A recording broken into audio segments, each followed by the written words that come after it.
Ma'asyiral muslimin rahimakumullah. Inilah gambaran musibah sesungguhnya.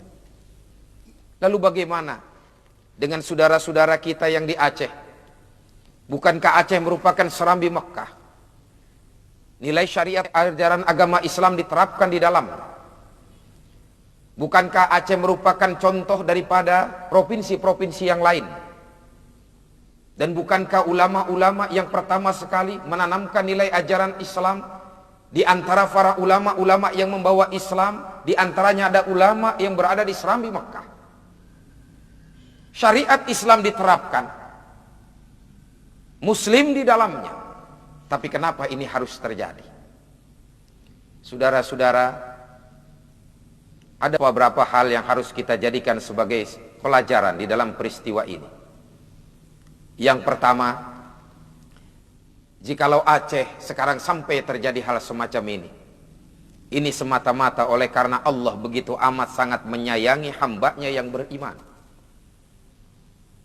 Kita tahu bahwa betapa pasca kemerdekaan Republik ini, bahkan jauh sebelumnya kemungkinan, nilai-nilai syariat Islam sudah dibawa di serambi Mekah. Ulama-ulama menancapkan nilai-nilai akidah, ajaran-ajaran agama Allah disebarluaskan di sana. Bahkan sejarah tidak pernah dan tidak mungkin akan terhapus di Republik yang kita cintai ini. Sejarah tinta emas yang telah tertulis pasca kemerdekaan Republik Indonesia, bahwa rakyat Aceh lah yang pertama sekali menyumbangkan pesawat terbangnya untuk Republik ini. Seluruh rakyat Aceh berbondong-bondong, mereka mengumpulkan untuk membeli pesawat ini. Ada yang mengeluarkan gelang emasnya, ada yang mengeluarkan merelakan kalungnya, ada yang merelakan cincinnya, bahkan harta benda dikumpulkan untuk keutuhan Republik yang kita cintai ini, untuk keutuhan bangsa dan negara yang kita cintai ini, untuk agar syariat Islam tertanam di Republik ini. Rakyat Aceh dengan ikhlas, dengan ridho, mereka menyerahkan itu semua. Ini satu gambaran betapa tinta emas ini tidak mungkin akan dapat terhapuskan begitu saja. Tapi mengapa ini harus terjadi? Rakyat Aceh yang berjuang mati-matian melawan penjajah Belanda, rakyat Aceh berjuang mati-matian mengusir penjajah Jepang, rakyat Aceh yang menyumbang apa yang ia miliki demi Republik yang dicintai ini. Tapi ternyata selalu terzalimi sepanjang perjalanan kehidupannya. Banyak hal-hal yang kita lihat, dari mulai DOM sampai darurat sipil, belum lagi GAM, orang-orang tangan-tangan kotor yang senantiasa merusak hubungan baik antara rakyat Aceh. Sementara kita tahu syariat yang diterapkan agar umat Islam dapat melaksanakan ibadah penuh dengan ketenangan dan kekhusyuan, tapi kezaliman senantiasa datang bertubi-tubi. Disinilah mungkin Allah memberikan satu gambaran. Allah memberikan kasih sayang kepada hamba. Jikalau Allah gambarkan la yukallifullahu nafsan illa wus'aha, Allah tidak akan memberikan ujian dan cobaan kepada hambanya melainkan sekemampuan dirinya. Mungkin Allah sudah lebih tahu bahwa hamba-hambanya yang soleh sudah terlalu banyak terzalimi, maka terjadilah ini gempa dan tsunami. Hamba-hamba Allah yang soleh, seolah-olah Allah berkata, wahai hamba-hambaku yang soleh, kau ibadah kepadaku, kau sujud kepadaku, kau beriman kepadaku, kau tidak melakukan perbuatan nista dan dosa. Apa yang aku perintahkan kau kerjakan. Tapi kezaliman senantiasa menghantui kehidupanmu. Sekarang kembalilah kau kepadaku sebagai syuhada-syuhada. Saudara-saudara, ma'asyiral muslimin rahimakumullah, boleh jadi saudara-saudara kita yang meninggal dunia satu akidah sesama dengan kita. Mereka sebagai syuhada-syuhada di sisi Allah. Mereka orang-orang yang beriman, yang sudah ditempatkan khusus oleh Allah satu tempat, paling tidak kelak di yaumil qiyamah, istana-istana yang Allah siapkan di dalam surganya. Inilah yang terpenting bagi kita. Betapa jikalau Allah mencintai hambanya, segala sesuatu akan Allah naikkan, akan Allah angkat. Lalu yang kedua, boleh jadi Allah tidak menginginkan serambi Mekah, syariat Islam yang sudah ditanamkan di bumi rencong ini, di Nangro Aceh Darussalam dikotori oleh tangan-tangan yang tidak bertanggung jawab. Mungkin Allah tidak redho dan Allah tidak suka dengan tangan kotor semacam ini, maka Allah habiskan semua dengan datangnya gempa dan tsunami. Boleh jadi satu saat Allah akan bangkitkan generasi-generasi baru yang beriman. Iyasha yuzhibkum ayuhan nas wa ya'ti bi akharin. Kalau Allah ingin berkehendak akan hal semacam ini, hai manusia, kalau Allah menginginkan hal semacam ini untuk mengambil mereka, dengan mudah Allah ambil, lalu Allah datangkan yang lain, generasi baru. Maka paling tidak kita berharap satu saat kelak nanti bahwa Nangro Aceh Darussalam betul-betul menjadi satu provinsi yang bernuansakan Islami, dengan nilai-nilai syariat Islam ditanamkan dan nilai Serambi Mekah betul-betul terlihat di dalamnya. Ini satu pelajaran betapa kejadian-kejadian semacam ini hakikatnya bagi mereka yang masih hidup merupakan satu pelajaran. Kita yang masih hidup ini merupakan satu pelajaran yang berharga. Betapa jikalau Allah ingin berkehendak akan sesuatu, tidak memakai waktu yang bulanan, mingguan, harian, dengan hanya hitungan detik atau hitungan menit selesai bagi Allah. Allah berkuasa. Walaupun fakar-fakar di bidang gempa dan lain sebagainya, bahwa ini adalah kejadian alam, akan terjadi nanti 10, 100 tahun akan datang, tapi bagaimanapun secara kacamata keiman, inilah kemauan Allah. Betapa kita manusia tidak punya daya dan kekuatan. Betapa jikalau Allah ingin melaksanakan sesuatu dengan mudah dan gampang. Bagi mereka mungkin ini merupakan satu kiamat kecil. Tapi di sini Allah menunjukkan sekali lagi kebesaran dan kehebatannya. Saya masuk ke Nangro Aceh Darussalam pasca tsunami. 1 minggu kurang lebih sekitar pasca tsunami saya masuk ke dalamnya. Saya terenyuh. Saya masuk ke kampung-kampung, saya masuk ke pantai-pantai. Subhanallah. Betapa ketika itu kita manusia kecil, kita tidak punya arti. Di hadapan Allah kita tidak punya apa-apa. Saya lihat bangkai manusia seperti melihat bangkai binatang. Di sepanjang jalan itu bangkai-bangkai. Sementara orang ingin menyelamatkan dirinya masing-masing. Gedung-gedung yang mewah hancur berantakan. Di sepanjang sungai pun demikian. Barang-barang mewah yang dibanggakan, mobil-mobil mewah, harta yang berharga yang dibanggakan, rumah yang dibanggakan. Ketika terjadi itu semua, tidak punya makna dan arti di hadapan Allah. Sepanjang jalan saya menangis. Bangkai manusia. Kalau teringat saya sedih. Subhanallah, betapa besar kemuliaan Allah. Tapi ketika saya lihat rumah-rumah suci Allah, saya lihat masjid-masjid berdiri dengan kokoh, tidak terhempas dengan air, dan disinilah Allah menunjukkan kebesarannya. Bagaimanapun dahsyatnya gelombang tsunami, bagaimanapun dahsyatnya hantaman air, tapi ketika datang air tsunami ingin menghantam masjid, seolah-olah Allah memberikan perintah, hai air, jangan kau sentuh itu rumah suci. Terbelah air menjadi 2. Selamat rumah-rumah suci Allah. Ini semua kemauan dari Allah. Subhanallah, Maha suci Allah. Ada lagi saya lihat 2 makam ulama besar, pembawa Islam pertama, seperti Syekh Malikus Saleh dan Syekh Kuala. Saya memang tidak melihat secara langsung, tapi begitu saya melihat keadaannya, saya takjub. Allah selamatkan 2 makam ulama besar. Dan ketika saya ingin tahu kenapa bisa selamat, saksi hidup pun bertemu dengan saya.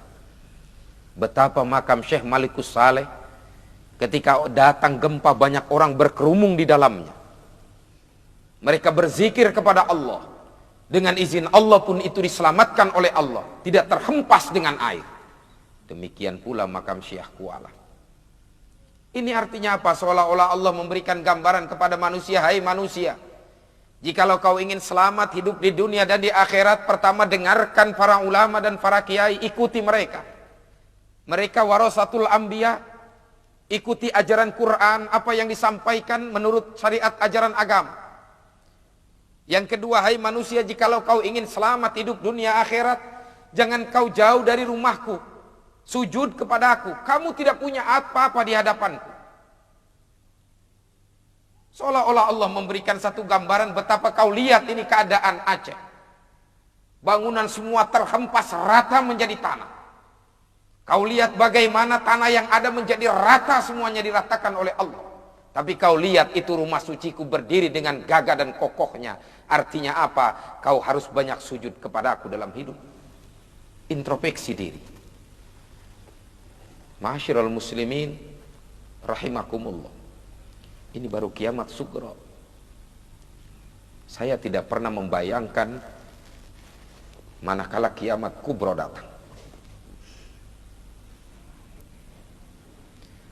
Jikalau Allah sudah menggambarkan, idza zulzilatil ardu zilzalaha wa akhrajatil ardu athqalaha wa qalal insanu malaha yauma idzin tuhaddisu akhbaraha, sampai akhir ayat. Saya tidak bisa membayangkan jikalau ini betul terjadi. Idza zulzilatil ardu zilzalaha, manakala bumi ini digoncangkan oleh Allah dengan goncangan yang amat sangat dahsyat. Wa akhrajatil ardu athqalaha, Allah keluarkan apa yang ada di dalam bumi. Subhanallah, jikalau gunung-gunung sudah Allah hancurkan, yang di dalam bumi sudah Allah bangkitkan, air laut sudah naik semuanya, mau kemana kita pada saat itu? Gelombang tsunami sesuatu peristiwa yang kecil di hadapan Allah. Tapi kiamat kubra jikalau datang, ini akan menyebabkan manusia ketika itu tidak punya arah dan tujuan. Jangankan kiamat kubra, kejadian di Aceh begitu amat sangat menyentuh batin kita. Ketika terjadi gelombang tsunami, orang sudah berlari ke sana kemari. Ayah sudah tidak lagi menghiraukan anak, anak tidak lagi menghiraukan ayah, ibu tidak tahu mana anaknya, anak tidak tahu mana ibunya. Mereka saling menyelamatkan diri masing-masing, seolah-olah kiamat tiba, padahal itu cuma sekedar ujian dari Allah. Subhanallah.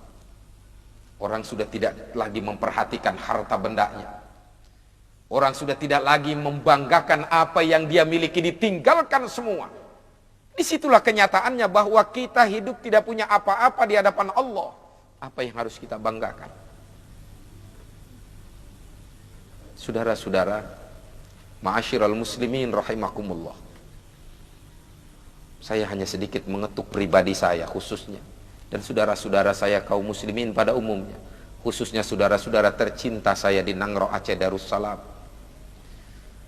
Jikalau musibah ini merupakan ujian, sabarlah. Sesungguhnya Allah akan memberikan yang lebih baik dari apa yang telah kita tinggalkan. Inna ma'al usri yusra, bahwa dibalik daripada kesulitan, yakinlah akan ada kebaikan yang Allah akan berikan kepada kita selama sandaran vertikal kita kepada Allah. Tinggal bagaimana kita mengintrospeksi diri kita. Sebab Allah tidak pernah berbuat zalim kepada hambanya. Kezaliman yang datang kepada diri kita, musibah yang datang dan lain sebagainya, itu diri pribadi kita kadang-kadang yang berbuat. Ma asaba min hasanatin faminallah wa ma asabaka min sayyi'atin famin nafsik. Kepada saudara-saudaraku yang masih hidup di Aceh, mari kita kembali kepada Allah dengan introspeksi diri kita. Jangan sampai Nangro Aceh Darussalam sebagai serambi Mekah, tapi akhlak kita tidak akhlak seperti akhlaknya baginda Rasul. Berakhlak seperti akhlaknya Quran. Laksanakan nilai-nilai syariat ajaran Islam dengan sebaik-baiknya. Jauhkan setiap kemunkaran. Ini pelajaran bagi kita sekalian. Lalu bersabarlah dari setiap apa yang datang kepada kita. Karena yakinlah sekali lagi, sesungguhnya dengan kesabaran akan Allah buka satu jalan, satu pintu yang akan membawa kebaikan dan kebajikan. Dan kepada saudara-saudaraku yang di Aceh, sekali lagi saya berharap, siapapun saudara-saudaraku, apapun status saudara-saudaraku, mari kita jadikan Aceh sebagai serambi Makkah. Kita jalin ukhuwah Islamiyah. Jangan lagi ada pertumpahan darah di tengah-tengah tanah rencong yang kita cintai. Yang sudah biarlah berlalu. Yang sudah lupakanlah itu semua. Itu semua adalah kemauan Allah. Sekarang Allah menginginkan kita bersatu. Saya berharap saudara-saudara saya bersatulah. Dimanapun kita adanya. Sekali lagi yang sudah tinggalkanlah. Kita mulai buka layar baru. Kita tutup layar hitam, kita buka layar putih, menyongsong masa depan yang diridhoi Allah Subhanahu wa taala. Kepada pemerintah saya juga berharap bahwa rakyat Aceh membutuhkan banyak pertolongan bagi kita. Dan saya yakin bahwa rakyat Indonesia mampu membantu rakyat Aceh. Walaupun dari luar pun membantu, tapi saya yakin rakyat Indonesia, umat Islam pada khususnya, masih dapat membantu rakyat Aceh, saudara-saudara muslimnya yang berada di sana. Dengan nilai kesatuan dan persatuan. Dengan i'tikad baik, sama-sama saling membantu. Insya Allah keikhlasan akan membawa satu jalan keluar terbaik. Dan Allah akan tahu segala apa yang kita lakukan. Kita berharap kepada Allah, mudah-mudahan Allah senantiasa menjaga bangsa dan negara kita ini dengan sebaik-baiknya. Semoga Allah Subhanahu wa taala mengampuni saudara-saudara kita, mereka yang telah mendahului kita. Mudah-mudahan mereka sebagai syuhada di sisimu ya Allah. Jikalau dosa pernah mereka lakukan, ampunilah dosa dan kesalahan mereka ya Allah. Jikalau kami yang melakukan perbuatan dosa ya Allah, ampunilah sebab ampunanmu begitu amat sangat besar ya Allah. Ya Allah ya Rabb, jadikanlah bangsa dan negara ini adalah bangsa dan negara yang senantiasa sujud kepadamu rakyatnya. Amankan kami ya Allah dari berbagai macam malapetaka. Jangan kau uji kami ya Allah dengan ujian yang kami tidak mampu. Jangan kau jadikan hambamu ini ya Allah sebagai hambamu yang tidak mensyukuri segala apa yang kau berikan darimu ya Allah. Terimalah segala amal kebajikan kami ya Allah. Tunjukkan kami jalan yang lurus ya Allah. Terima segala amal ibadah kami ya Allah. Jikalau satu saat kau matikan kami dalam keadaan husnul khatimah. Ampunkan dosa dan kesalahan kami. Dan kumpulkan kami, keluarga kami, saudara-saudara kami di dalam surgamu ya Allah yang penuh dengan kenikmatan. Rabbana taqabbal minna du'ana innaka antas samiul alim wa tub alaina innaka antat tawwabur rahim. Rabbana atina fid dunya hasanah fil akhirati hasanah wa qina adzabannar. Ibadallah,